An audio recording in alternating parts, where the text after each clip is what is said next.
Today's question is, what does it mean to pray without ceasing? In this video, I'll answer that question from a biblical perspective. Then afterwards, as always, I'll share some helpful resources, so stick around until the end.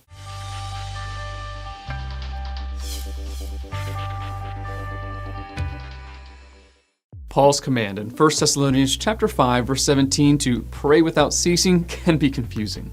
Obviously, it cannot mean we are to be in a head-bowed, eyes-closed posture all day long. Paul is not referring to non-stop talking, but rather an attitude of God consciousness and God surrender that we carry with us all the time.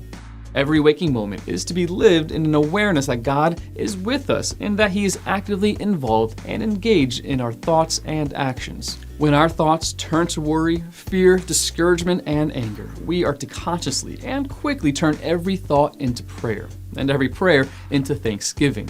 In his letter to the Philippians, Paul commands us to stop being anxious and instead, in everything, by prayer and petition, with thanksgiving, present your requests to God. Philippians chapter 4, verse 6. He taught the believers at Colossae to devote themselves to prayer, being watchful and thankful. Colossians chapter 4, verse 2. Paul exhorted the Ephesian believers to see prayer as a weapon to use in fighting spiritual battles. Ephesians chapter 6, verse 18. As we go through the day, prayer should be our first response to every fearful situation, every anxious thought, and every undesired task that God commands. A lack of prayer will cause us to depend on ourselves instead of depending on God's grace.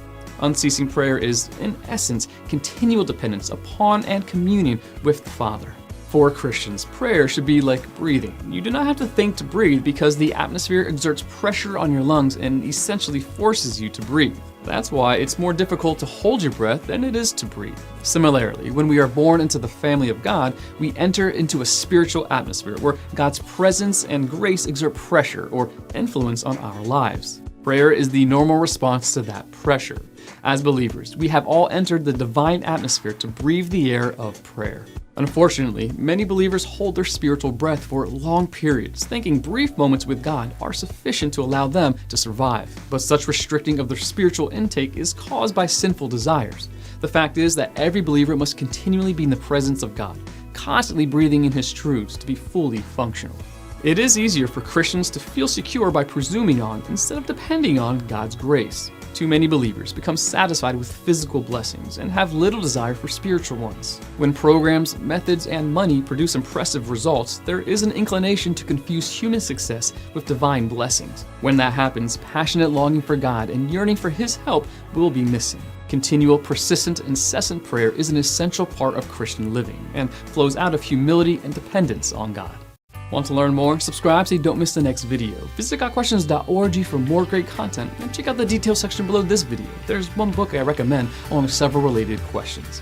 If you'd like to learn about Bible Munch, or if you're interested in bite-sized devotionals, subscribe to Bible Munch on YouTube. It's linked right here. Now remember, you got questions, the Bible has answers, and we'll help you find them.